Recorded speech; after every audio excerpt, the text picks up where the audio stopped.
ঘটনাটা আমার কাছে যেভাবে এসেছে আমি ঠিক সেভাবে পড়ছি। তিনি লিখেছেন, আসসালামু আলাইকুম জসু ভাই, কেমন আছেন আপনি? আশা করি আল্লাহর অশেষ রহমতে আপনি অনেক ভালো আছেন। জসু ভাই, আজ আবারও ফিরে আসলাম ভৌতিক দুনিয়ার নতুন একটি ঘটনা নিয়ে। জসু ভাই, 230তম এপিসোডে আরো একটি ঘটনা প্রচার করা হয়েছে। আর প্রাণপ্রিয় ভালোবাসার শ্রদ্ধেয় লিসনার্সরা যারা 230তম এপিসোড শুনেনি তারা চাইলেই শুনে আসতে পারেন। আর যে ঘটনা নিয়ে চলে এসেছি সেই ঘটনাটির নাম হলো জিনের প্রতিশোধ, এবং এই ঘটনাটির লেখক হলো নিশাদ ভাই, তার নিজের লেখা গল্প, এবং তিনি আমাকে ফুললি পারমিশন দিয়েছেন তার লেখা সমস্ত ঘটনা যেন আমি আপনাকে শেয়ার করি। জেফি ভাই, আর দেরি না করে আমার পরিচয়টা দিয়ে নিই। আমি মোহাম্মদ হৃদয়, আমার জেলা জামালপুর, থানা সরিষাবাড়ি। জেফি ভাই, আমি আর বেশি কথা বলবো না, ঘটনায় চলে যাই। যেখান থেকে শুরু হয়েছে ঠিক সেখান থেকে বলার চেষ্টা করছি। ঠিক 12টা কি 1টা হবে, দুজন ছেলে হেঁটে যাচ্ছে কবরস্থানের দিকে, কারণ তাদের নতুন কবর হওয়া কোনো এক কবর থেকে লাশের মাথা কেটে নিয়ে আসতে হবে। আপনারা হয়তো ভাবছেন রাতের বেলায় ছেলে দুটো কবরস্থানে লাশের মাথা কাটতে এসেছে কেন। শোনেন তাহলে। এই ছেলে দুটো খুব ভালো ছিল, পরিবেশ এবং পরিস্থিতিতে খাপ খাওয়াতে না পেরে দুজনেই বেছে নেয় অন্ধকার একটা জীবন। দুজনের মাথায় আসে জিন বশ করার নেশা এবং কবিরাজি শিখতে দুজনেই একজন কবিরাজের কাছে যান। সেই কবিরাজের কাছে যাওয়ার পর অনেক অনুরোধ করতে থাকেন কবিরাজকে। কবিরাজ যেন তাদের শিষ্য বানিয়ে দেয়, তাদেরকে যেন কবিরাজি শেখানো হয়।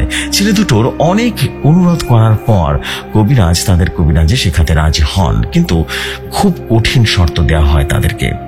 3টা শর্তের মধ্যে প্রথম যে শর্তটা ছিল সেটা হলো অমাবস্যার রাতে কোনো এক কবরস্থান থেকে লাশের মাথা কেটে এনে কবিরাজকে দিতে হবে। কবিরাজের দেয়া প্রথম শর্ত পালন করতে অমাবস্যার রাতে কবরস্থানের দিকে এগিয়ে যাচ্ছে এই দুই বন্ধু, এবং এদের একজনের নাম শাহাদাত, আরেকজনের নাম হলো জয়নাল। অমাবস্যার রাত, গ্রামের রাস্তা একদম ফাঁকা, একটা গা ছমছমে পরিবেশ। শাহাদাত এবং জয়নাল দুজনেই যেন হেঁটে চলেছে কবরস্থানের দিকে। এরা দুজন যখন হেঁটে কবরস্থানের পাশাপাশি চলে এসেছে, ঠিকই তখনই পেছন থেকে একটা আওয়াজ ভেসে আসে, এখান থেকে চলে যা, বাঁচতে চাইলে চলে যা। পেছন থেকে এমন আওয়াজ পেয়ে শাহাদাত এবং জয়নাল পেছনে ঘুরে তাকালো, কিন্তু পেছনে কেউ নেই। তাহলে আওয়াজটা এলো কোথা থেকে? পেছনে কেউ না কেউকে দেখে দুজনেই কবরস্থানের কাছে চলে আসি এবং দেয়াল টপকে কবরস্থানের ভেতরে প্রবেশ করলো। কবরস্থানে ঢুকে দুজনে খুঁজতে থাকে নতুন কবর, মানে কয়েকদিনের মধ্যে মারা গেছে এমন কোনো কবর আছে কিনা। একটা কবর দুজনে খুঁজতে থাকে। খুঁজতে খুঁজতে একটা সময় তারা একটা নতুন কবর পেয়ে যান। নতুন কবরটা পাওয়ায় শাহাদাত এবং জয়নাল কবর থেকে মাটি সরাতে থাকে। এদিকে মাঝে মধ্যে এদিক সেদিকে তাকিয়েও দেখতে থাকে কেউ আসছে কিনা। যাই হোক, কবরের মাটি সরাতে সরাতে একটা সময় বাঁশ বের করে, আর বাঁশগুলো সরাতে দুজনেই দেখতে পায় কবরের একটা লাশ মাখা একজন বৃদ্ধের লাশ। লাশটা দেখে জয়নাল শাহাদাতকে বললেন, এই শাহাদাত, যা নিয়ে যা আর লাশের মাথাটা কেটে নিয়ে আয়। জয়নালের কথায় শাহাদাত বলে উঠল, আমার তো ভয় করছে রে, তুই নাম করে কবরে একটা মাথা কেটে নিয়ে আয় না। শাহাদাতের কথায় জয়নাল যেন প্রচন্ড রেগে গেলেন এবং বললেন, ভয় নিয়ে কাজ করলে কি কবিরাজি শেখানো যাবে নাকি? হ্যাঁ, দে হাতিয়ারটা আমাকে দে, আমি লাশের মাথাটা কেটে নিয়ে আসি। তুই উপরে দেখে দেখে শিখ, ঠিক আছে? আর লক্ষ্য কর যে কেউ আসছে কিনা। কথাটা বলেই জয়নাল নেমে যায় কবরের ভেতরে।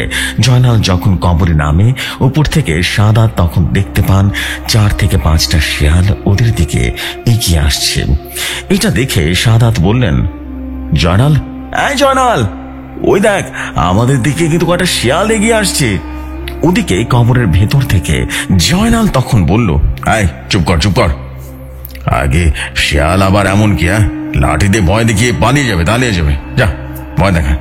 জয়নালের কথায় শাহাদাত যেন চুপ করে ওই শিয়ালগুলোর দিকে তাকিয়ে আছে। এদিকে শিয়ালগুলো আস্তে আস্তে কিছুটা এগিয়ে আসা শুরু করলো। শাহাদাত দেখলেন শিয়ালগুলোর সাধারণ শিয়ালগুলো থেকে অনেক বড়।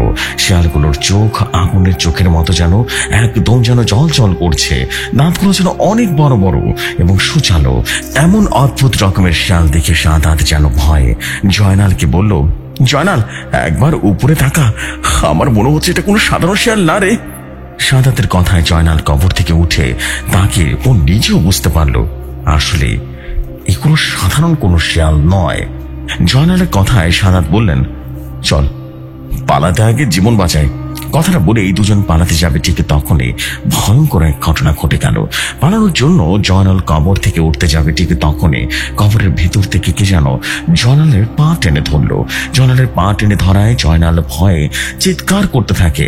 জয়নালের এমন অবস্থার উপর থেকে সাদাত জয়নালের হাত ধরে টানতে থাকে। কবরের ভেতরে থাকা আবরটা কোনোভাবে জয়নালের পা ছাড়ছেন। এদিকে উপরে থাকা হিংস্র ভয়ঙ্কর শিয়ালগুলো এগিয়ে আসতে থাকে ওদের দিকে। এমন অবস্থায় উপরে থাকা সাদাত জয়নালের হাত ধরে শরীরের সমস্ত শক্তি দিয়ে টানতে থাকে। জয়নাল এবং উপর থেকে উঠে আসার শরীরের সমস্ত শক্তি প্রয়োগ করে। এমন অবস্থায় কবরের ভেতরে থাকা আবরটা জয়নালের পা ছেড়ে দেন। জয়নাল কবর থেকে এক লাফে উপরে উঠে যায়। জয়নাল উপরে উঠায় সাদাত এবং জয়নাল সেখান থেকে এক দৌড় দেন। ওদিকে তাদের পেছনে দৌড়াতে থাকে সেই ভয়ঙ্কর শিয়ালগুলো পেছনে দৌড়াচ্ছে আর ভয়ঙ্কর রকমের আওয়াজ করছে। মনে হচ্ছে সাদাতও জয়নালকে পেলে ছিঁড়ে ছিঁড়ে খাবে। এদিকে প্রাণের ভয়ে দৌড়ে যেন দুজনেই পালাচ্ছে। দৌড়াতে দৌড়াতে দুজনেই বাড়ির কাছে আসতে দেখতে পেলেন পেছনে থাকা শিয়ালগুলো হঠাৎ করে কোথায় যেন চলে গেল। শিয়ালগুলো আর পিছু করছে না। শিয়ালগুলোকে দেখতে না পেয়ে জয়নাল এবং সাদাত একজন আরেকজনকে বলতে থাকে, বেঁচে গেলাম রে, বেঁচে গেলাম। শিয়ালগুলো কি ভয়ঙ্কর ছিল রে বাবা, ওগুলো শিয়াল না অন্য কিছু কে জানে। জয়নাল তখন বলল, আচ্ছা এসব চিন্তা বাদ দে, যা এখন বাড়িতে যা, অনেক রাত হয়েছে, কাল কথা হবে কেমন। জয়নালের কথায় সাদাত বাড়িতে চলে গেল। জয়নালও এদিকে বাড়িতে চলে গেল। রাতের কথা মতো পরের দিন দুজনেই দেখা করলেন।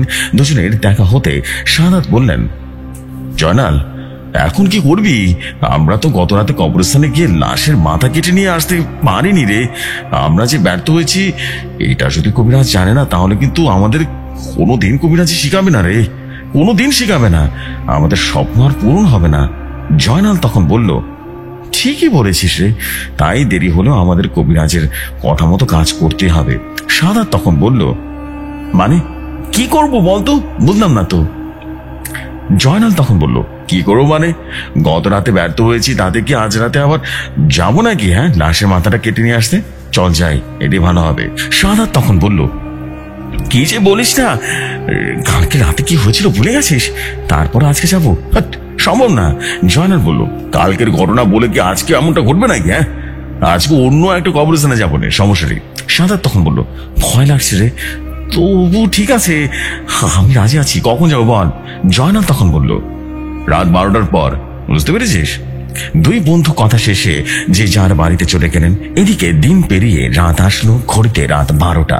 কথা মতো দুই বন্ধু বেরিয়ে পড়লেন একটা কবরস্থানের দিকে। গত রাতের মতো আজ আর গ্রামের কবরস্থানে না গিয়ে পাশের গ্রামে একটা কবরস্থান চলে গেলেন দুজনে। নিশিরাত ভয় করছে, ভয়ে ভয়ে দুজনেই ঢুকে পড়লেন কবরস্থানে। সেখানে গিয়ে খুঁজতে লাগলেন নতুন কবর। আজ আর বেশিক্ষণ খুঁজতে হলো না। শুরুতেই একটা নতুন কবর পেয়ে গেলেন দুজনেই। নতুন কবর দেখেই যেন দুজনেই মাটি সরাতে লাগলেন। দুজনে যখন মাটি সরাচ্ছে তখন বাতাসে একটা আওয়াজ ভেসে আসলো। মনে হচ্ছিল কেউ ফিস ফিস করে কথা বলছে। চলে যা, চলে যা, পালা এখান থেকে। আওয়াজটা পেয়ে দুজনে আশেপাশে ঘুরে দেখলেন, কিন্তু কেউ কিছু দেখতে পেলেন না। কাউকে দেখতে না পেয়ে দুজনে আবারও মাটি সরাতে লাগলেন। মাটি সরাতে সরাতে একটা সময় কবরে থাকা লাশটিকে দেখতে পেলেন। এটা একটা মহিলার লাশ। লাশটাকে দেখে জয়নাল বলল, সাদা উপরে থাক, উপরে থাক, আজকে যাও যাক, আমি লাশের মাথা না কেটে উপরে উঠবো না, বুঝতে পেরেছিস?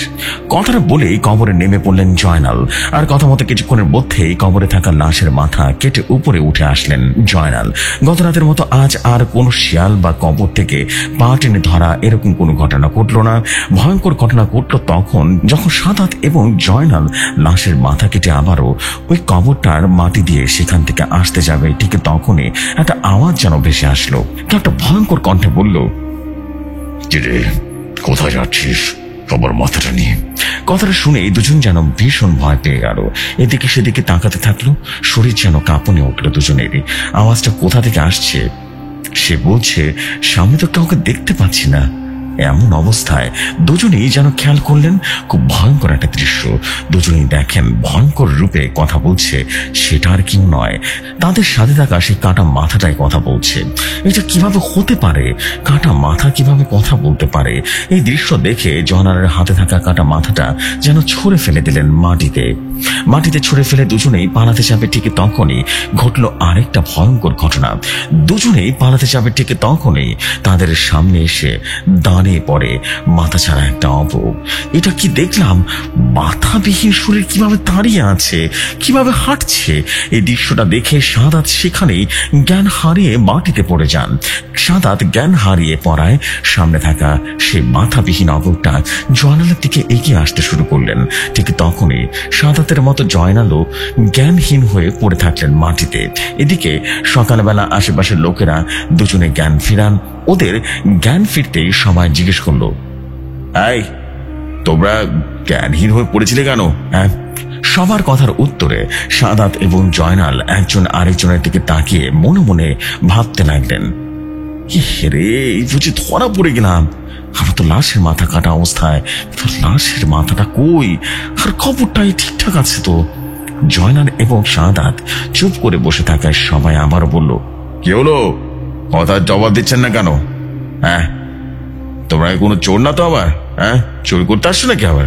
সবার কথার জবাবে জয়নাল বুদ্ধি করে বললেন, আরে না না, আমরা চোর না, আসলে আমরা দুজনেই কাল রাতে বাজার থেকে ফিরছিলাম আর কি, হঠাৎ ভয়ঙ্কর একটা জিন দেখতে পাই, আমাদেরকে দৌড়ানি দিয়েছিল, আর কি আর করা, আর কবরস্থান ঢুকে পড়ি আর জ্ঞান হারিয়ে ফেলি, বুঝতে পেরেছেন? ভয় চড়ে জ্ঞান হারিয়ে ফেলেছিলাম আর কি। জয়নালের কথায় সবাই যেন হতভম্ব হয়ে গেল এবং হতভম্ব হলেও বিশ্বাস করলো, কারণ কবরস্থান সবকিছু ঠিকঠাক ছিল, কোনো কিছুই তো চুরি যায়নি। কোনো কিছু চুরি না গেলে সবাই বলল, আচ্ছা ঠিক আছে, তোমরা বাড়িতে চলে যাও, আর রাত বিরাতে কোথাও যেও না, কেমন? সবার কথা শুনে জয়নাল এবং সাদাত সেখান থেকে বাড়ির উদ্দেশ্যে রওনা হয়ে গেল। বাড়ির দিকে আসতে আসতে জয়নাল সাদাতকে বললেন, বড় বাঁচা বেঁচে গেছি রে, অনেক বড় বাঁচা বেঁচে গেছি। সবাই যদি বুঝে ফেলতো না আমরা কবরস্থানে গেছিলাম লাশের মাথা কেটে আনতে, অনেক বড় সমস্যা হতো, গণপিটুনি দিত একেবারে আমাদেরকে। সাদাত তখন বলল, তা অবশ্য ঠিক বলেছিস, সেটা বুঝলাম না, কিন্তু কবরস্থানে সবকিছু ঠিকঠাক হলো কি করে? আমরা যে কবরস্থানে ঢুকলাম, লাশের মাথাটা কাটলাম, এগুলোর ব্যাপারে কেউ কিছু বুঝলো না, কিন্তু কেমনে? জয়নাল তখন বলল, আমিও বুঝতে পারছি না, বুঝলি, আসলে রাতের ঘটনাটা কি ঘটলো, এরকম ভয়ঙ্কর জিনিস তো কখনো দেখিনি, কাটা মাথা আবার কিভাবে কথা বলে, আর বাঁধা ছাড়া শরীরটা, এটা কি এমনি কি বুঝতে পারলাম না। সাদাত বলল, সেটা তো আমার প্রশ্ন রে, আর বলিস না, আমি যে বাধা যাইনি তো অনেক এরকম ভয়ঙ্কর জিন কখনো দেখিনি রে, আর দেখার ইচ্ছাও নাই। জয়নাল বলল, সেটাই তো, কি করবো এখন, সব বাদ দে তাহলে। সাদাত বলল, বাদ মানে? এইসবের নাম মুখে নিবি না, আমরা খুবই রাজি, শিখা মিটে গেছে, হ্যাঁ আজীবনের জন্য মিটে গেছে, আমরা আর এসব শিখতে চাই না। জয়নাল বলল, হ্যাঁ তা ঠিক বলেছিস, এগুলো কঠিন কাজ, মরতে মরতে বেঁচে গেছি, দুবার ধাওয়া গেছি। আচ্ছা বাড়ি এসে পড়ছি, তুই বাড়ি যা এখন, ঠিক আছে? আমি বাড়িতে যাই, কালকে আবার কথা হবে না। কথাটা বলেই দুই বন্ধু যে যার ঘরে চলে গেল এবং দুজনেই বাড়িতে যাওয়ার পর ভাবছিল, সমস্যাটা বুঝে সেখানে শেষ, আর কোনো সমস্যা মনে হবে না। কিন্তু না, দুজনের ধারণা যেন ভুল করে সেই রাতের দুজনের সাথে ভয়ঙ্কর রকমের এক ঘটনা ঘটে গেল। সে রাতে সাদাত নিজের রুমে ঘুমিয়েছিলেন। হঠাৎ সাদাতের ঘুম ভেঙে যায়, একটা ফিসফিস আওয়াজে ঘুমটা ভেঙে যায়। মনে হচ্ছিল কেউ কানের কাছে এসে ভয়ঙ্কর কণ্ঠে বলছে, রে আমার মাথা কাটলি কেন, আমার মাথা আমাকে ফিরিয়ে দে। কথাটা শুনে যেন চমকে উঠে নিজের বিছানায় উঠে বসলেন সাদাত। এদিকে বিছানায় বসে রুমের লাইটটা জ্বালিয়ে পুরো রুমে যেন ভালো করে দেখলেন, কিন্তু কাউকে দেখতে পেলেন না। কাউকে দেখতে না পেয়ে সাদাত আবারও যেই না রুমের লাইট অফ করে ঠিক তখনই সাদাত দেখলেন তার রুমে দাঁড়িয়ে আছে মাথা কাটা সেই শরীরটা।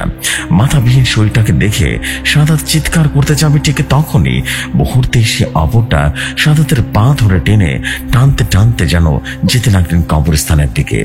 এমন অবস্থায় শাহাদাত চিৎকার করতে লাগলেন। শাহাদাতের চিৎকারে ওই বাড়ির লোকেরা বের হন, আর বাইরে গিয়ে দেখলেন শাহাদাত জ্ঞানহীন হয়ে মাটিতে পড়ে আছে। শাহাদাতের এমন অবস্থায় ওকে সবাই ধরাধরি করে রুমে নিয়ে আসলেন। রুমে নিয়ে আসার পর সেই রাতে ওর আর জ্ঞান ফিরেনি। শাহাদাতের জ্ঞান ফিরে সকালে শাহাদাতের জ্ঞান ফিরতে ও অবাক করা একটা ঘটনা শোনেন। শাহাদাত শুনেন ওর বন্ধু জয়নাল নাকি রাতের বেলা ভয়ঙ্কর চিৎকার করেন, আর ওকে নাকি জ্ঞান হারানো অবস্থায় খুঁজে পান একটা বট গাছের উপরে। এটা কি করে হতে পারে? দুজনে একই রকম ভয় পাওয়ার কারণটা কি? দুজনের ভালো বন্ধু, দুজনের সাথে ভয়ঙ্কর ঘটনা ঘটায় সবাই ওদেরকে ধরে বসেছে। সবাই ওদের জিজ্ঞেস করলো ঘটনাটা কি। সবার কথার জবাবে দুজনেই সব ঘটনা খুলে বলল। শাহাদাত ও জয়নালের মুখে রীতিমতো ঘটনা শোনার পর সবাই অনেক রাগারাগি করলো।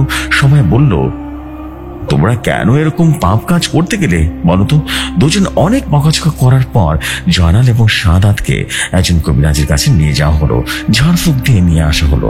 কবিরাজের কাছে ঝাড়ফুঁক দিয়ে নিয়ে আসার দুদিন পর কোনোই সমস্যা হয়নি। 3 দিনের বেলায় খুব ভয়ঙ্কর একটা ঘটনা ঘটে যায়। 3 দিনের দিন রাতের বেলা হঠাৎ করে জয়নাল তার রুমে পাওয়া যায় না। ওকে রুমে না পেয়ে ওর মা বাবা ভাবতে থাকে বাইরে থেকে হয়তো কোথাও গেছে। কিন্তু বেশ কিছুক্ষণ অপেক্ষা করার পর যখন দেখা গেল জয়নাল রুমে আসছে না, তখন বাবা চিন্তা করলেন জয়নাল হয়তো শাহাদাতের বাড়িতে গেছে। এই ভেবে জয়নাল বাবার শাহাদাতের বাড়িতে যাবেন, ঠিক তখনই উল্টো শাহাদাতের বাবা ওদের বাড়িতে আসলেন। শাহাদাতের বাবাকে দেখে জয়নালের বাবা বললেন, কি ব্যাপার আপনি এখানে? আমি তো আপনার বাড়িতে যেতেছিলাম, জয়নাল রুমে নাই, আপনাদের বাড়িতে গেছে? হ্যাঁ। শাহাদাতের বাবা বললেন, না না না, ও তো আমাদের বাড়িতে নাই, উল্টো আমি আপনাদের বাড়িতে আসতাম শাহাদাত আছে কিনা দেখতে। জয়নালের বাবা বলেন, এ বলেন, তার মানে ওরা দুজনে নিখোঁজ নাকি? দুজনে বাড়িতে নেই? এইটা দেখে রীতিমতো জয়নাল এবং শাহাদাতের বাবা আরো কয়েকজন সাথে করে নিয়ে আশেপাশে খুঁজতে থাকেন। আশপাশ যত বাস ছাড় জঙ্গল সবখানে ওদেরকে খুঁজতে থাকেন, কিন্তু কোথাও খুঁজে পান না। ওদের কোথাও না পেয়ে কয়েকজন মিলে ওই কবরস্থানের দিকে চলে গেলেন। সেখানে জয়নাল এবং শাহাদাত দুজনেই জ্ঞানহীন হয়ে পড়েছিলেন এবং তাদেরকে দেখে মনে হচ্ছিল তাদেরকে অনেক মেরেছে।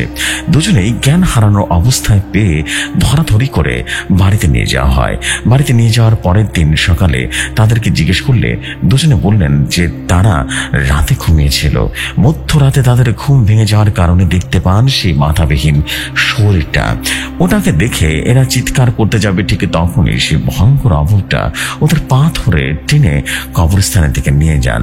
দুজনের সাথে কি এরকম ঘটনা ঘটেছিল একই সময় তা আলাদা আলাদা। শাহাদাত এবং জয়নালের মুখে এসব বর্ণনা শুনে দুজন পরিবারের লোকেরা ঠিক করে যে এভাবে ঠিক থাকা সম্ভব হবে না। এই ভেবে জয়নাল এবং শাহাদাতের বাবা দুজনের নাম করা একজন বড় হুজুরকে তাদের বাড়িতে নিয়ে আসেন। হুজুরকে নিয়ে এসে শাহাদাত এবং জয়নালের সাথে ঘটে যাওয়া সমস্ত ঘটনা খুলে বললেন। সমস্ত ঘটনা শুনে হুজুর জয়নাল এবং শাহাদাতকে সামনে বসিয়ে রোকা শুরু করলেন। হুজুর সেই জিনকে হাজির করেন। সেই জিনটা শাহাদাত এবং জয়নালের সাথে ভয়ঙ্কর ঘটনা ঘটাচ্ছিল। যাই হোক, জিনটাকে হাজির করানোর পর সে জিনটা ভদ্রভাবে হুজুরকে বললেন, আসসালামু আলাইকুম হুজুর, আমাকে কেন ডেকে আনা হয়েছে? হুজুর বললেন, সেটা তো আপনি জানেন। আপনি এই ছেলে দুটোর উপরে কেন লেগে আছেন সত্যি করে বলেন তো? আর এদের সাথে কেন বা ভয়ঙ্কর ঘটনা ঘটাইতেছেন, করে নাকি বলুন তো? হুজুরের কথা শুনে সে জিনটা বললেন, হুজুর আপনি কাদের বিষয়ে কথা বলছেন? ওরা দুজনের নিজেরা পাপ করেছে, এটা থেকে ওরা মুক্তি পাবে কিভাবে বলুন? কবিরাজের শিখতে কতই না একটা পাপ কাজ করতে গিয়েছিল। হুজুর আমি একজন মুসলিম জিন, আমি কবরস্থানের পাশে থাকি, অনেক বছর ধরে আছি সেখানে।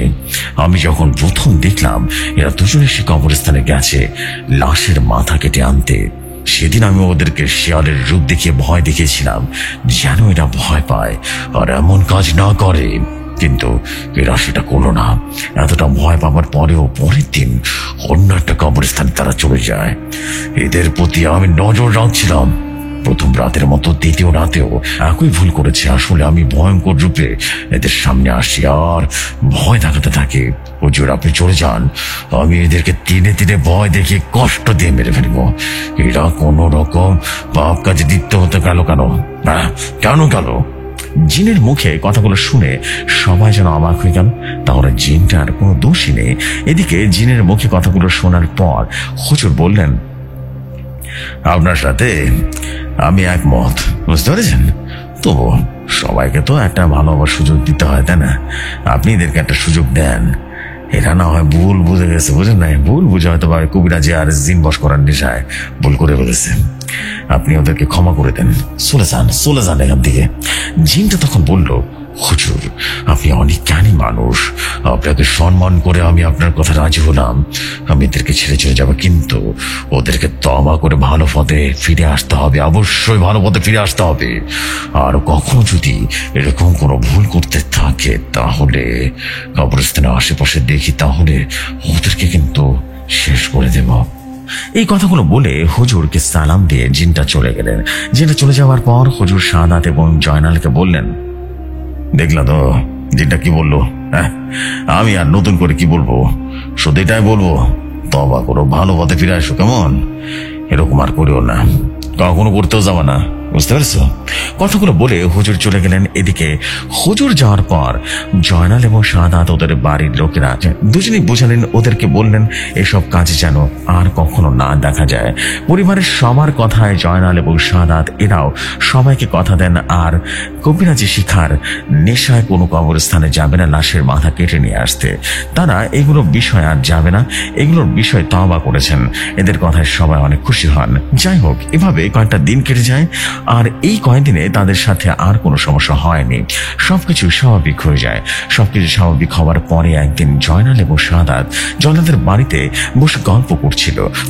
গল্প করার এক ফাঁকে জয়নালের দাদা যে উনি সেখানে চলে আসেন। জয়নালের দাদা এসে দুজনের উদ্দেশ্যে করে বললেন, কিরে ধুইছে না, আর কি বুদ্ধি করিস? নতুন কোনো প্ল্যান করতেছ নাকি? সাদাত তখন বললেন, আরে না দাদা, এমনই বসে বসে গল্প করছিলাম আর কি। জয়নাল বলল, একবার না বুঝলে বারবার ভুল করবো, বুঝতে পেরেছিস? দাদা তখন বলল, এসবের মধ্যে কিন্তু ভুলেও যাবি না, তাহলে কিন্তু অবস্থা জলিলের মতো হয়, বুঝতে পেরেছিস? সাদাত তখন বলল, জলিল? উনি আবার কে দাদু? আর ওনার কথাই বা কেন বলছেন? দাদু তখন বলে উঠলেন, জলিল আমার ছোটবেলার বন্ধু। ওর বাড়িতে আমাদের গ্রাম থেকে 2টা গ্রাম পরে জলিল এবং তাদের মতো কবিরা তোদের মতো করে কবিরাজি শিখতে চেয়েছিল, বুঝতে পেরেছিস? আর ও তোদের মতো জিন বশ করার নেশায় মাথা ঢুকেছিল। তোরা তো সফল হতে পারিসনি, কিন্তু জলিল ঠিকই সফল হয়েছিল। জলিল কবিরাজি শিখে কারো জাদুর মাধ্যমে কয়েকটা জিন সহ একটা পরীক্ষা বশ করে নিয়ে এসেছিল, বুঝতে পেরেছিস? সাদাত তখন বলল, কি সত্যি? হ্যাঁ সত্যি। জয়নাল তখন বলল, অবাক করা কাহিনী দেখা যায়, দাদা বলো না কি হয়েছিল, একটু বলো না। দাদা তখন বলল, সব কিছু শুনতে বেশ আগ্রহ লাগছে বুঝি। সাদাত তখন বলল, হ্যাঁ দাদু, খুব ইচ্ছা করছে। দাদু তখন বলল, আমি তো পুরো ঘটনা জানি না, তোমরা কোনো একটা কাজ করো, আমি তোমাদের ঠিকানাটা দিই, পুরো ঠিকানা অনুযায়ী জলিলের মুখ থেকে পুরো ঘটনাটা শুনে বেশ মজা লাগবে তাহলে।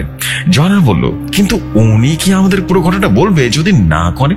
দাদু তখন বলল, বলবে।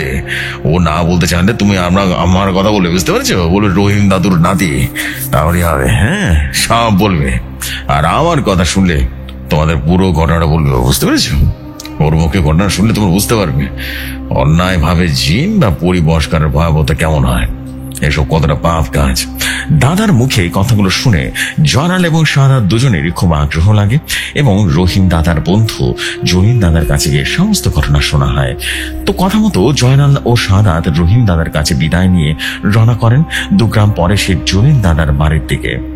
2 বন্ধু গল্প করতে করতে একটা পর্যায়ে যায় সেই জলিল দাদার বাড়িতে। সেখানে যাবার পর জয়নাল এবং সাদাত দেখেন একজন বৃদ্ধ বাড়ির বাইরে বসে আছেন। সেখানে গিয়ে জলিল নাম বলায় একজন ওই বৃদ্ধকে দেখিয়ে দিয়ে বললেন যে ওই যে বসে আছে ওনার নাম জলিল। বৃদ্ধ লোকটিকে দেখিয়ে দেয় জয়নাল এবং সাদাত দুজনে ওনার কাছে গিয়ে বসলেন। ওনার কাছে গিয়ে ওনাকে সালাম দিয়ে বললেন, আপনার নাম কি জলিল? জয়নাল এবং সাদাতের মুখের দিকে তাকিয়ে জলিল দাদা বললেন, আমি তখন ভালো মতো দেখতে পাই না। তোমরা কি আমার কাছে আসছো বলো তো? জয়নাল তখন বলল, হ্যাঁ আমরা ওই আপনার কাছে এসেছি। জলিল দাদা বলল, এটা কেন এসেছো? সাদাত বললেন, অনেক বছর আগে নাকি আপনার সাথে জিন রিলেটেড কিছু ঘটনা ঘটেছিল, আমরা সেটার জন্য এসেছি। আপনি যদি আপনার জীবনে ঘটে যাওয়া ঘটনাটা বলতেন। সাদাত এবং জয়নালের মুখের কথা শুনে জলিল দাদা মুখটা কালো করে বললেন, না না না, আমার সাথে কিছু ঘটেনি, তোমরা ভুল শুনেছি, যাও চলে যাও। সাদাত বললেন, দাদা এমন কেন করেন? আমরা আপনার সাথে ঘটে যাওয়া ঘটনাগুলো শুনতে খুবই আগ্রহী। দাদা বললেন, আরে আমার সাথে কিছু ঘটে না, আমি কিছু জানি না, যাও চলে যাও চলে যাও চলে যাও। জয়নাল বললেন, দাদা আমাদের কথাটা একটু শোনেন না।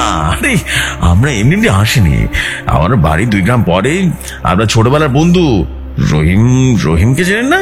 হ্যাঁ, উনি আমার দাদা হন, আর আমি ওনার আপন নাতি। আমাদের রহিম দাদাই পাঠিয়েছে। জয়নালের কথা শুনে জলিল দাদা বললেন, তোমরা রহিমের নাতি? আগে বলবো না, আসো আসো আমার বাসায় আসো। তা রহিম কেমন আছো? রহিম কেমন আছে এখন? জয়নাল বলল, জি আলহামদুলিল্লাহ এখন অনেক ভালো আছে। আপনি কেমন আছেন এই জানতে চেয়েছি রহিম দাদা। জলিল দাদা তখন বলল, আমি আছি কোন রকম, এই চলছে আর কি। কথাটা বলে একটা বিড়ি ধরিয়ে রহিম দাদা বলতে শুরু করলেন, তোমরা আমার বন্ধু রহিমের নাতি, দূর থেকে আসছে, আমার সাথে করে যাওয়া ঘটনা শুনো। একবার আমাদের গ্রামে একজন তান্ত্রিক আসা হয়, একটা বেশ শরীরে জিন ভর করে সেটাকে ছাড়ানোর জন্য, বুঝতে পেরেছে? সে তান্ত্রিক গ্রামে এসে মেয়েটার শরীর থেকে জিনকে ছাড়িয়ে বেশ নাম করে ফেলেন। সবাই তান্ত্রিককে জিজ্ঞেস করলেন কিভাবে এত সহজে জিন তাড়ান তিনি। সবার কথার জবাবে তান্ত্রিক বললেন, আমার সাথে থাকা জিনের মাধ্যমে আমি সব করে থাকি, ওরাই আমার শক্তি, আমি জিনদের বন্দি করে তাদের দিয়ে কাজ করিয়ে থাকি। তান্ত্রিকের মধ্যে কথাটা শুনে আমার খুব ভালো লাগে। আমার ইচ্ছা হয় কবিরাজি শিখবো আর জিন বশ করে তাদের দিয়ে বিভিন্ন কাজ করাবো। এই ভেবে আমি তাদের সবার চোখের আড়ালে সেই তান্ত্রিকের সাথে দেখা করি। জেফরি ভাই, ঘটনার মাঝে ছোট্ট একটা ব্রেক। আমি দুঃখিত, জলিল দাদা কিন্তু এই গল্পের আসল নায়ক। আবার ঘটনায় চলে যাই। জয়নাল বলল, তারপর দেখা করে ওনাকে কি বললো? হ্যাঁ কি বললাম বলো না দাদা, বলো না। জলিল দাদা বলল, আমি ওনার সাথে দেখা করে আর ওনাকে বললাম আমিও কবিরাজি শিখতে চাই, আমাকে যেন শিষ্য বানিয়ে দেন। আমার কথা সে তান্ত্রিক প্রথমে না করে দেন। তান্ত্রিক বলেন, এগুলো যা তার কাজ নয়, এটা একটা ভয়ঙ্কর জগৎ, যে জগতে উল্টো পাল্টা করলে শাস্তি পেতে হয়, মরতে হয় জিনদের কাছে, বুঝতে পেরেছ? তান্ত্রিকের কথায় আমি বললাম, বারবার আপনি বলুন না, আমাকে কি করতে হবে বলুন না, কি করলে আমি আপনার মতো করে তান্ত্রিক হয়ে যেতে পারবো? আমার খুব ইচ্ছা তান্ত্রিক হয়, কি করলে জিনদের বশ করতে পারবো? আমার কথা তান্ত্রিক বললেন, বোকা ছেলে বলে কি, জিন বসানো সহজ কাজ নয়, এই জন্য অনেক সাধনা করতে হয়, অনেক শক্তিশালী হতে হয়। তান্ত্রিকের এমন কথায় আমি সাহস নিয়ে বললাম, আমি পারবো। একবার বলে তো দেখুন, একবার আমাকে আমার পরীক্ষা তো করে দেখুন। আমার সাহস দেখে তান্ত্রিক বললেন, ঠিক আছে ঠিক আছে, তোমাকে আমি কবিরাজি শিক্ষা শিখাবো, ঠিক আছে? তোমাকে আমার শিষ্য বানাবো, এই জন্য তোমাকে অনেক সাহসের পরীক্ষা দিতে হবে। তোমাকে 2 রাত পরীক্ষা করব, আর কিছু রাত করতে হবে, ঠিক আছে? প্রথম রাতে তোমাকে যেতে হবে একটা কবরের স্থানে, সেখানে নতুন কবর হওয়া সে লাশের মাথার চুল আর 2টো আঙ্গুল কেটে নিয়ে আসতে হবে, পারবে? তান্ত্রিকের কথা শুনে আমি ভয় পেলে কবিরাজি আর জিন বশ করার নেশায় আমি যেন রাজি হয়েছি। হ্যাঁ, তখন সে তান্ত্রিক আমাকে বললো, আজ রাতে কোন এক কবরের স্থানে গিয়ে কবর থেকে লাশের চুলের আঙ্গুল কেটে নিয়ে আসতে হবে। কবিরাজ আমাকে এটাও বলে দিলেন, শোনো, কবরের স্থানে যাওয়া, তোমার হাতে একটা তাবিজ বেঁধে দিলাম, এতে কোনো সমস্যা হবে না। আর তোমার হাতে একটা পানির বোতল রাখো, এইটা পানি যদি কখনো তোমার সাথে ভয়ঙ্কর কিছু ঘটনা ঘটে যায় না, এই পানিটা সেখানে ছিটিয়ে দিবে, কেমন? এই বলে তান্ত্রিক আমার হাতে তাবিজটা বেঁধে দেন। সেই পরা পানি বোতলটা আমাকে দিয়েও দেন। আমি তো মহা খুশি, বাড়িতে চলে আসি। সাদাত তখন বলল, তারপর কি হলো দাদা, বলুন না, আপনি গিয়েছিলেন কবরস্থানে? জলিল দাদা বলল, হ্যাঁ, সেই রাতে আমি চলে যাই কবরস্থানে। আর সেখানে যাওয়ার পর একটা নতুন কবর থেকে লাশের মাথার চুল এবং দুটো আঙ্গুল কেটে নিয়ে আসি, বুঝতে পেরেছ? যখনই উঠতে যাবো ঠিক তখনই কবরের ভেতর থেকে একটা কালো হাত আমার হাত টেনে ধরে। হাতটা টেনে ধরায় আমি প্রাণের ভয়ে উপরে ওঠার চেষ্টা করেছি, কিন্তু সে কালো হাতটা আমার পা যেন কোনোভাবে ছাড়ছিল না। তখন আমার হঠাৎ তান্ত্রিকের দেয়া সে পানির কথা মনে পড়ে যায়। হ্যাঁ, আমি সাথে করে নিয়ে আসা তান্ত্রিকের দেয়া পানি কালো হাতটার উপরে ছড়িয়ে ছিটিয়ে সাথে সাথে কালো হাতটা আমার পা ছিঁড়ে দেন। আমার পা ছিঁড়ে দেয়, আমি একটা দৌড়ে রীতিমতো কবরস্থান থেকে বাইরে বেরিয়ে আসি। কবরস্থান থেকে বাইরে আসার সময় ভেবেছিলাম আর কোনো সমস্যা হবে না, কিন্তু আমার ধারণাটা ভুল ছিল। কারণ আমি বাড়ির দিকে আসার সময় আমার সামনে একটা কালো বিড়াল দাঁড়াতে শুরু করলো। ওটাকে নরমাল ভাবে নিলেও বিড়ালটা কিন্তু সামনে আসে বুঝতে পারলাম এটা কোনো সাধারণ বিড়াল হতেই পারে না, কারণ বিড়ালটা ছিল বিশাল বড়, কুকুরের থেকে অনেক বড়। এত বড় হয় না। বিড়ালটা আমার সামনে রাস্তা আটকে দাঁড়িয়ে আছে আর ভয়ঙ্কর রূপে তাকিয়ে আছে। বিড়ালের ভয়ঙ্কর ভাবে তাকাতে দেখে আমি বেশ ভয় পেলাম। মনে সাহস নিয়ে পাশে থাকা একটা লাঠি হাতে নিলাম। লাঠিটা হাতে নিয়ে বিড়ালটার দিকে এগুতে যাবো, সে বিড়ালটা হঠাৎ করে মুহূর্তে কোথাও যেন ভ্যানিশ হয়ে গেল আমার চোখের সামনে। জয়নাল তখন বলল, তারপর কি হলো দাদা বলুন না? জলিল দাদা বললেন, তারপর আমি সেখান থেকে এক মুহূর্ত দেরি না করে এক দৌড়ে সে তান্ত্রিক কাছে চলে আসি। আমি তান্ত্রিক কাছে আসায় আর সাথে সাথে লাশের চুল করে আঙ্গুল নিয়ে আসায় তান্ত্রিক অনেক খুশি হলো আমার উপরে। তান্ত্রিক আমার উপর প্রচন্ড খুশি হয়ে আমার দ্বিতীয় পরীক্ষার কথা বলেন। তান্ত্রিক বললেন, তুমি অনেক সাহসী, আমার দেয়া প্রথম কাজ তুমি করতে পেরেছ, এখন শেষ কাজটা করা লাগবে। তুমি কাল একটা শ্মশানে যাবা আর সেখানে পুড়ে ফেলা একটা মাথার খুঁড়ি আর পায়ের একটা হাড় নিয়ে আসবা। জয়নাল তখন বলল, তারপর কি হলো দাদা? তুমি কি গিয়েছিলে শ্মশানে? জলিল দাদা বললেন, হ্যাঁ গিয়েছিলাম তো। তান্ত্রিকের কথা মতো আমি রাত 12টার দিকে শ্মশানের দিকে চলে গেলাম। আমি যখন শ্মশানের দিকে এগোচ্ছিলাম না, তখন পেছন থেকে আওয়াজ শুনতে পাচ্ছিলাম। আমার নাম ধরে কেউ যেন ডাকছে, কান্না করছে, হাসি তামাশা করছে, কিন্তু আমি জানতাম এগুলো সব মায়া। আমি পেছনে না তাকিয়ে সোজা চলে গেলাম শ্মশানে। সেখানে যাওয়ার পর আমার শরীরে লোম দাঁড়িয়ে গেল, সেটা কেমন যেন ঝমঝম ঝমঝম করছে। আমি ওখানে গিয়ে শ্মশানের এক সাইডে দেখলাম কিছু হাড় করে একটা মাথার খুঁড়ি পড়ে আছে। এত সহজে সব বাবু ভাবতেও পারিনি। আমি সেগুলো পাওয়ার পর ওখান থেকে মাথার খুঁড়িটা আমার সাথে করে নিয়ে যে ব্যাগের মধ্যে ভরলাম, আর হাড়গুলোর মধ্যে হাড়টা যেখানে ছিল না, হাড়ের সার একবার সে হাড়টা যেই না পেছনে ঘুরে আসতে যাবে ঠিক তখনই দেখলাম আমার সামনে কালো কুচকুচে ভয়ঙ্কর এক কুপিও দাঁড়িয়ে আছে। অবরটার চোখগুলো আগুনের মতো জলজল করছিল।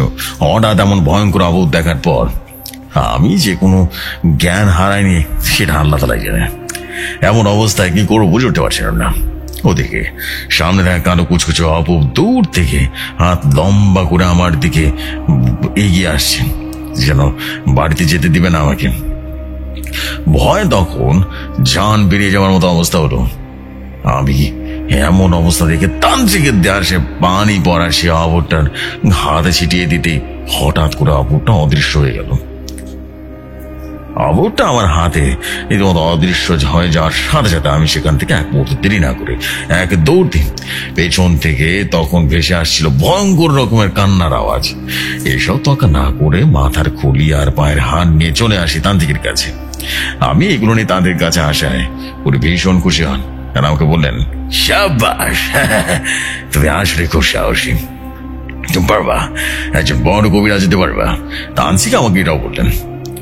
আমি তোমার সাহস পরীক্ষা করতে আমার সাথে থাকা জিনকে লেলিয়ে দিয়েছিলাম, তোমাকে বই দেখিয়েছি, বুঝতে পেরেছ? তুমি কবরস্থানের শ্মশানে যে ভয়ঙ্কর অবরটা দেখেছিলে না, ওটার সাথে আমার সাথে থাকা জিন। তুমি পরীক্ষা পাস করেছো, আমি তোমায় কবিরাজি শিখাবো। আমার যত জ্ঞান আছে সব শিখাবো তোমাকে, কিন্তু এইসবের অপব্যবহার কোনো দিন করবে না, কখনো অন্যায় ভাবে কোনো জিন বা মানুষের ক্ষতি করবা না। এই বলে পরের দিন থেকে সেই তান্ত্রিক আমাকে আস্তে আস্তে সব শেখাতে থাকেন। এইভাবে কেটে যায় প্রায় 6টা মাস। এই 6 মাসে আমি সেই তান্ত্রিকের কাছে সব কিছু শিখে ফেলেছি। তান্ত্রিকের মতো আমি একটা দুটো করে রীতিমতো জিন পরি ধরা সেই রোগীদের দেখতে থাকি। আস্তে আস্তে আমাকে সবাই জলিল কবিরাজ বলতে থাকে। এমনই একদিন আমি একটা জিনের ধরার রোগী দেখতে যাই, কিন্তু আমি গিয়ে ব্যর্থ হয়ে ফিরে আসি, কারণ আমার থেকে ওই রোগীর শরীরে থাকা জিনটা শক্তিশালী ছিল। আমি ব্যর্থ হয়ে প্রচন্ড পরিমাণে রাগ হচ্ছিল। আমি রাগের মাথায় আমার ওস্তাদ তান্ত্রিকের কাছে যাওয়ার ওনার কাছে গিয়ে বললাম, আমি একটা রোগী দেখতে গিয়ে ব্যর্থ হয়েছি জিনটার কাছে। বুঝতে পেরেছেন? হাইরে গেছি জিনটার কাছে। আমার কথায় তান্ত্রিক বলল, আরে পাগল, তুমি সব রোগী সমাধান করতে পারবা নাকি? আর সব জিন তো সমান না, কারো শক্তি বেশি কারো শক্তি কম। তান্ত্রিকের কথায় আমি ওনাকে বললাম, আমার আরো শক্তি চাই, হ্যাঁ পাওয়ার চাই, আমাকে আরো শক্তিশালী বানান, আরো শক্তিশালী বানান, আরো শিখান। দুজনেই ঝগড়ার পর্যায়ে চলে যাওয়ায় ওস্তাদ তান্ত্রিক আমাকে বললেন, ঠিক আছে ঠিক আছে, বরবার গেছি তো, ঠিক আছে, তোকে আমি দেখে নেব। কথাটা বলেই সে রেগে চলে গেলেন আমার ওস্তাদ তান্ত্রিক। উনি চলে যাওয়ার 3 দিন পর আমি বুঝতে পারি আমার উপরে উনি রীতিমতো কালো জাদু করেছেন। আমার সব ক্ষমতা শেষ করার জন্য উঠে পড়ে লেগেছে। আমার সাথে খারাপ কিছু হচ্ছে বুঝতে পেরে আমি উল্টো আমার ওস্তাদ তান্ত্রিকের উপরে কালো জাদু করি। আমি ওনার সব শক্তি কেড়ে নেওয়ার জন্য সাধনা করতে থাকি। উনি আমার প্রথম ওস্তাদ তান্ত্রিকের কথা জেনে আমি প্রথমে শিক্ষা নিলেও এখন ওনার কাছ থেকে অনেক বেশি শক্তিশালী, তাই তান্ত্রিক আমার কিছুই করতে পারেনি। উল্টা আমি তান্ত্রিকের অনেক বড় ক্ষতি করেছে। হ্যাঁ, উনি ওনার কাছে যত জিন বন্দি রেখেছিল না, সবগুলো জিনকে আমি নিজে মুক্ত করে দিই। ওনার কাছে থাকা সেই জিনগুলো মুক্ত হয়ে ওনার উপরে রীতিমতো রাগের চোটে ওনাকে রীতিমতো 5 দিয়ে বেঁধে নিয়ে চলে যান। আর কাহিনী কিন্তু এখানে থেমে থাকেনি। ওস্তাদ তান্ত্রিকের হারিয়ে যাবার পর বড় তান্ত্রিকের কাছে যান এবং ওনার কাছে গিয়ে আমার নামে বিচার দেয়। বড় ওস্তাদ তান্ত্রিক আমার কাছে আসলেন, এসে বললেন, জলিল, এসব কি শুনছি? নিজের শিক্ষক ওস্তাদের সাথে ঝামেলা জড়িয়ে পড়লে, ওনার সব ক্ষমতা শেষ করে দিলে। বড় তান্ত্রিকের কথায় আমি বললাম, আমি তো ইচ্ছা করে কিছু করিনি, উনি আমাকে আগে কালো জাদু করায়, আমি ওনাকে জবাব দিয়েছি, এতে আমার কি দোষ হবে? উনি কেন আমার উপরে কালো জাদু করতে গেল? উনি আমাকে কালো জাদু না করলে আমি ওনার উপর কোনো ক্ষতি করতাম না। আমার কথায় তান্ত্রিক বলল, তবু নিজের ওস্তাদকে বুঝতা, আমাকে জানাতা। ওনার কথায় জবাবে রেগে গিয়ে বললাম, সবটাই কি আমার দোষ? ওনার কোনো দোষ নাই।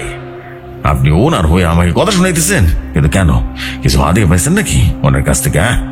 আমার কথায় বড় তান্ত্রিকের রীতিমতো রেগে গেল, নানা রকম উল্টাপাল্টা কথা বলতে থাকে। ওনার সাথে শুরু হয়ে যায় ঝগড়া, বিভৎস ঝগড়া শুরু হয়ে যায়, মারামারি হয়ে যায়। সাধারণ মানুষের ঝগড়া হলে সেটা তাদের মধ্যে সীমাবদ্ধ থাকে, কিন্তু তান্ত্রিকের সাথে তান্ত্রিকের ঝগড়া মারামারি লাগলে কিন্তু সীমাবদ্ধ থাকে না। তাই সাথে সাথে যুদ্ধ নিয়ে গেল, জিনের সাথে জিনের যুদ্ধ, এবং ভয়াবহ যুদ্ধ নিয়ে গেল। বড় তান্ত্রিক আমার সাথে রীতিমতো সেটাই করেছে। ওনার সাথে আমি রীতিমতো মারামারিতে লিপ্ত হওয়ার সাথে সাথে ওনার জিনেরা আমার সাথে থাকা জিনের সাথে যুদ্ধে লেগে যায়। আর সেই যুদ্ধে আমি 2টো জিনকে হারালেও যুদ্ধে জয় লাভ করি। আমি বড় তান্ত্রিককে হারিয়ে দিই এবং তার সাথে থাকা জিনকে মুক্ত করে দিই। যুদ্ধ করে 2জন তান্ত্রিককে হারানোর পর এলাকায় আমার নামটা খুব বেড়ে যায়। সবাই জিন ভূত রিলেটেড কোনো সমস্যা হলেই আমার কাছে চলে আসতো। এভাবে চলতে থাকলো আমার দিন। একদিন রাতের বেলা আমার হঠাৎ মনে পড়ে, আচ্ছা, আমি তো আমার শক্তি প্রয়োগ করে অনেক জিনকে আমার কাছে বন্দি করে তাদেরকে দিয়ে অনেক কাজ করেছি, কিন্তু আমার তো কোনো পরি নাই। আমাকে একটা পরি চাই, একটা পরি বন্দি করতে চাই। জলিল দাদার কথাগুলো মনোযোগ দিয়ে শুনছেন সাদাত এবং জয়নাল। পরীর কথা শোনার পর সাদাত বললেন, তারপর কি করলা দাদা? তুমি কি পরীকে বশ করতে পেরেছিলে? তুমি কি তাকে বন্দি করতে পেরেছিলে? জলিল দাদা বললেন, হ্যাঁ করেছি তো। আমি পরীকে বন্দি করার পর একবার উঠে পড়ে লাগলাম। আমার শক্তি প্রয়োগ করে সাধনা করে জোরপূর্বক একটা পরীকে আমার কাছে বন্দি করে। সে পরী আমাকে অনেক অনুরোধ করে ছেড়ে দিতে, কিন্তু আমি পরীর কোনো কথা রাজি না হয়ে জিনদের মতো পরীকে নিয়ে রীতিমতো কাজ করতে থাকি। এইভাবে চলতে থাকে একটা সময়। একদিন আমার কাছে একজন লোক আসে। উনি আমার কাছে এসে বললেন ওনার মেয়েকে জিনে ধরেছেন। আমার আগে অনেক কবিরাজ দেখালেও কোনো আশার আলো দেখতে পারিনি। কোনো কবিরাজ নাকি সেই জিনটাকে শরীর থেকে ছাড়াতেই পারেনি। লোকটার কথা আমি ওনাকে বললাম, আমি আপনার বাড়িতে যাব, আপনার মেয়ের শরীর থেকে সেই জিনকেও তারামো, কেমন? এর বিনিময়ে মোটা অঙ্কের টাকা কিন্তু আমার দিতে হইব।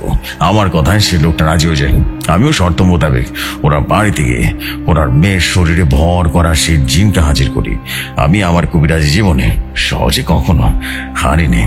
আমি নিজেকে এতটা শক্তিশালী করেছি যে কখনো ভাবিনি যে জিন আমাকে হারাতে পারে।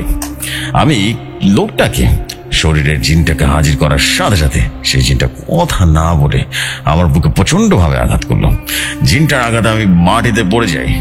ওইদিকে মেয়েটার শরীরে সে জিনটা হাজির হয়ে হাসতে থাকে, আমাকে বলতে থাকে, রে ব্যথা পেয়েছিস? তোর সাহস তো কম না, আমাকে হাজির করিস। জিনের কথা আমি ভয় না পেয়ে উঠে দাঁড়াই। জিনটাকে বললাম, কাকে ভয় দেখাতে সোস? আমাকে ভয় দেখানোর বিষয়ে খোঁজ নিয়ে দেখ। আমি তো যেমন তেমন কবিরাজ না, তোকে ভালো ভালো বলতেছি, মায়েরা শরীর ছেড়ে চলে যা, কেমন? না তো কঠিন শাস্তা দিয়ে কিন্তু তোর মারে ফেলুন। আমার কথায় জিনটা হাসতে থাকে আর বলল, খুব বড় কবিরাজ হচ্ছিস তাই না? কথাটা বলে আমি কিছু বলার আগে আবারও প্রচন্ড ভাবে আঘাত করলো। জিনটা আমাকে এতটা আঘাত করে যে আমি রীতিমতো জ্ঞান হারিয়ে ফেলি। আমার যখন জ্ঞান ফিরে তখন আমি লোকটাকে বললাম, বুকে প্রচন্ড ব্যথা পাওয়ার কারণে বুকে ব্যথা করছে, আমি আজকে অসুস্থ হয়ে গেছি, কাল আবার আসবো আপনার মেয়েকে চিকিৎসা করতে, ঠিক আছে? কথাটা বলে আমি বাড়ি থেকে চলে আসি। এরপর ঠিক সেই দিন থেকে জিনটা আমার পিছনে লেগে আছে। আমার সমস্ত শক্তি দিয়ে ওর কিছুই করতে পারেনি। আমার সাথে থাকা জিন পরি ওদের বিষয়টা জানালে ওরা ওই জিনটাকে খুব শক্তিশালী জিন কিছুই করতে পারবে না বলে আমাকে জানিয়ে দেয়। আমি ভাবতাম আমি একাই শক্তিশালী, কিন্তু ভুলেই গিয়েছিলাম শক্তির উপরেও শক্তি থাকে। এই ঘটনার পর আমি ধীরে ধীরে দুর্বল হতে থাকি, শরীরটা খারাপ হতে থাকে। আমি সব জায়গায় ওই জিনটাকে দেখতাম। জিনটা এত ছোট কারণে আমার পেছনে লাগবে ভাবতেই পারিনি। এভাবে ভয়ের কারণে কেটে গেল কয়েকটা দিন। এমনই একদিন আমি ঘুম থেকে উঠি এবং সেই শক্তিশালী জিনটা আমাকে ধরে এক অজানায় নিয়ে গেছিল। আমি জিনটাকে জিজ্ঞেস করা সে উত্তর দিল, তোকে জিন রাজ্যে ধরে নিয়ে আসা হয়েছে, বুঝতে পেরেছিস? তুই অন্যায়ভাবে জিনদের নিজের ক্ষমতায় বন্দী করেছিস, নানা রকম কর্ম করেছিস, অপকর্ম করেছিস, বিনা কারণে কারেন জিনকে মেরেছিস, তোর বিচার হবে, বিচার হবে। এই কথা বলতে না বলতে দুজনে জিন এসে রীতিমতো আমাকে ধরলো, একটা বিশাল প্রাসাদের মতো জায়গায় নিয়ে গেল। আমি সেখানে গিয়ে দেখলাম সেখানেও অনেকে জিন উপস্থিত হয়েছে, সেখানে জিনদের বাদশা উপস্থিত হয়েছে।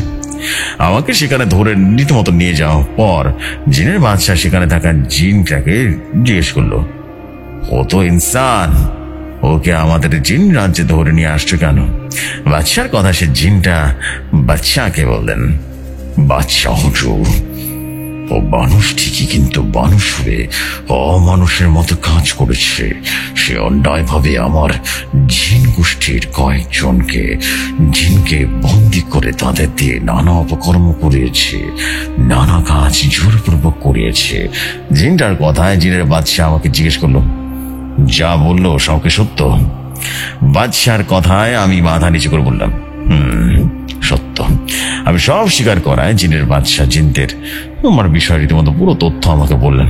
জিনের বাদশা বললেন, তুমি আমাদের জিন গোষ্ঠীর কয়েকজন জিনদের বন্দী করে তাদের দিয়ে জোরপূর্বক কাজ করানোর জন্য তোমাকে আমৃত্যু কারাদণ্ড দিতাম, কিন্তু তুমি অন্য এক তান্ত্রিকের কাছ থেকে আমাদের জিন গোষ্ঠীকে মুক্ত করায় শাস্তি কমিয়ে দিলাম। তুমি যেসব জিনদের এতদিন বন্দী করেছো তাদের মুক্ত করে দিবে। তোমার শাস্তি 30 বছরের কারাদণ্ড। এই 30 বছর তুমি জিন রাজ্যের কারাদণ্ডে বন্দী থাকবা। এই 30 বছরের মধ্যে তুমি স্বাভাবিকভাবে মারা গেলে তোমার লাশ তোমার পরিবারের কাছে ফিরিয়ে দেওয়া হবে। এখানে শুধু তুমি একা দোষী নয়, তোমাকে সেই জিন ধরে নিয়ে এসেছে। আমি তার বিষয়েও খোঁজ নিয়েছি। তোমার মানুষ জাতি এই মেয়েকে ধরায় তার শাস্তি 1 বছরের কারাদণ্ড, এবং জিন জাতি হয়ে অন্যায়ভাবে মানুষকে ধরায় বিরক্ত করায় নিয়মের আমি অবশ্যই করেছি।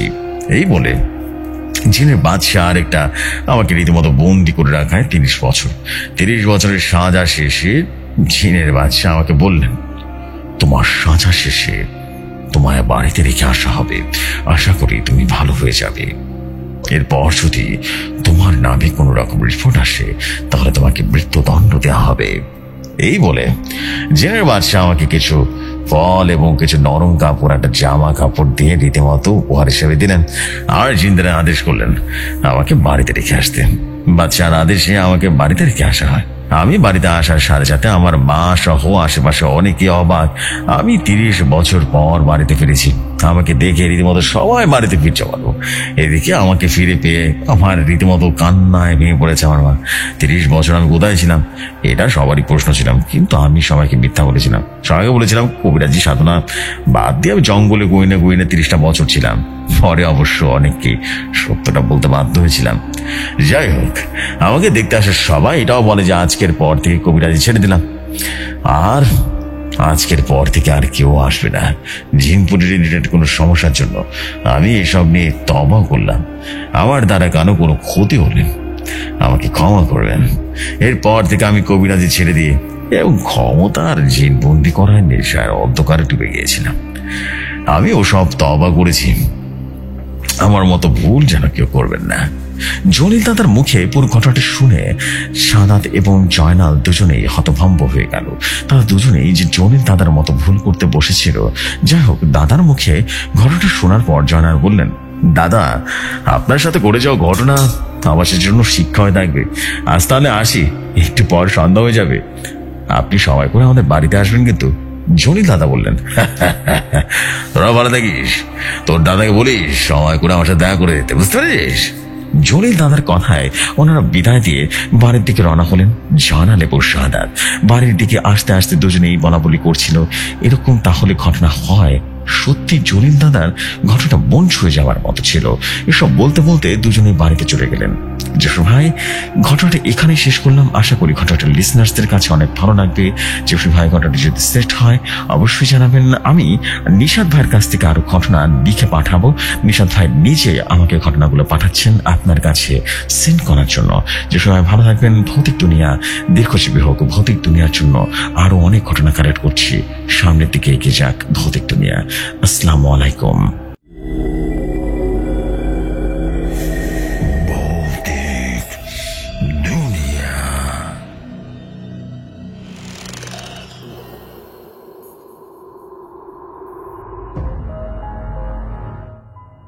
ওয়ালাইকুম আসসালাম আমাদের প্রিয় হোয়াট এ স্টোরি আমাদের প্রিয় ভাই ফাটাই ফেলছেন আজকের স্টোরিতে। দিস ইজ অ্যামেজিং অ্যামেজিং একটা স্টোরি ছিল। ওয়াও, আসলে কবিরাজি করার শিক্ষা আসলে এই ঘটনা থেকে সবারই নেওয়া উচিত। আমি মনে করি অনেকেই আছে কিন্তু যে এরকম কবিরাজি করতে চায়। This is absolutely super beautiful thing. Actually স্টোরির ভিতরে অনেক কিছু শিখতে পারলাম। সত্যি মন ছুঁয়ে গেছে ভাই, মন ছুঁয়ে গেছে আজকের স্টোরি শুনে। এবং মনে হচ্ছিল যেন আমি চোখে দেখতে পাচ্ছিলাম স্টোরিটা, এতটা সুন্দর ছিল। এবং নিশাদ ভাই, ওয়েলকাম টু ভৌতিক দুনিয়া। এবং নিশাদ ভাই, আপনার যত স্টোরি আছে সব পাঠিয়ে দেবেন, সব পাঠিয়ে দেবেন। আপনার কোন স্টোরি মিস হবে না, সব শেয়ার করে দেবো। বিকজ আপনার স্টোরি খুব সুন্দর, মাশাআল্লাহ, অনেক সুন্দর লেখা আপনার। এবং আমি যতটুকু বুঝতে পারছি আমাদের নিশাদ ভাই দারুণ একজন স্টোরি টেলার এবং ওনার লেখা এত স্মার্ট। এরকমই তো স্মার্ট স্টোরি আমি চাই বেসিক্যালি আমাদের ভৌতিক দুনিয়ায়। একদম সুপার স্মার্ট ছিল, অনেক ভালো ছিল ভাই। আপনাকে অসংখ্য ধন্যবাদ এত অসাধারণ একটা ঘটনা পাঠিয়ে দেওয়ার জন্য। এবং হৃদয় ভাই, আপনাকে অনেক অসংখ্য ধন্যবাদ ঘটনাটি ভৌতিক দুনিয়ায় পাঠাবার জন্য। আশা করছি এভাবেই দারুণ দারুণ সব ঘটনা দিয়ে ভৌতিক দুনিয়া এগিয়ে যাবে সামনের দিকে। আসলে খুব ভালো ছিল আজকের ঘটনা। এবং নিশাদ ভাই, আপনার পরবর্তী ঘটনা ইনশাল্লাহ আগামীকাল শেয়ার করবো। এবং চলে যাচ্ছি এখন আরেকটি ছোট ঘটনা। আশা করছি পরবর্তী ছোট ঘটনাটি আপনাদের কাছে অনেক বেশি ভালো লাগবে। চলে যাই ঘটনায়।